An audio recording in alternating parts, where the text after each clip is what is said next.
Don't forget to like, subscribe and share this channel.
I was 6 years old when they took me to a residential school.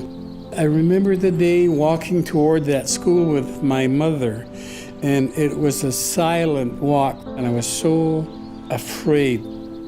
20 or 30 little kids herded into the showers, and then your body being painted in white liquid of some kind, your hair cropped and then doused in kerosene. And that was pretty traumatizing. The school held roughly 220 people, half boys, half girls, and we were segregated. If I was caught waving at my sister, there'd be a punishment for it.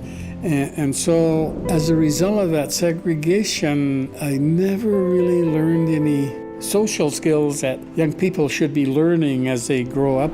From a religious and spiritual perspective, of course, the churches lobbied hard to convert Indigenous people, Aboriginal people. They said that we were heathen and pagan. They targeted language in those things we had learned through all of millennia to know where we came from, to know who we were, as something that had to be eliminated.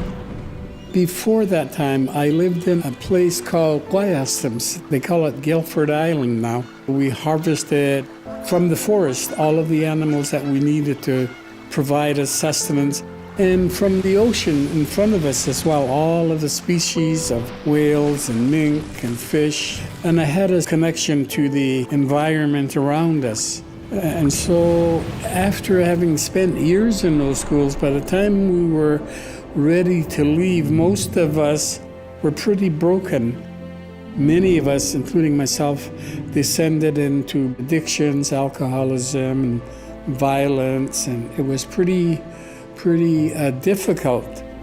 Those schools lasted for over 100 years. There were over 150,000 little children. And the last school that closed in Canada was in 1996 in Saskatchewan. There was a history on this land that had been absolutely ignored. Nobody knew about the residential school legacy. Nobody knew about the intent of the Indian Act, the chronic challenges now facing Aboriginals. And we're starting to accept the idea that we have this shared history for which we all are responsible for.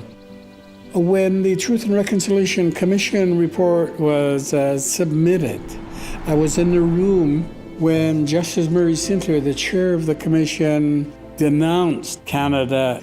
He had just recited a litany of intensive harms against Aboriginal people. And when he said, "Canada, you have committed cultural genocide," there was just a silence in that room, and then all of a sudden it erupted in euphoria. We said, survivors want an apology from the Prime Minister in the House of Commons. And I was there and I heard the words, "I'm sorry," and then I couldn't see because my eyes were just flowing with tears. I was so happy that somebody had said, "I'm sorry." Canada, by the way, is the only Western country that has had a Truth and Reconciliation Commission. So we're trying to look through a new lens. We and Canadians, we as an Aboriginal, we celebrate each other, everybody cheering each other up as we move toward a more equal, prosperous future for all of us. My name is Chief Robert Joseph, and I believe that truth and reconciliation is Canada.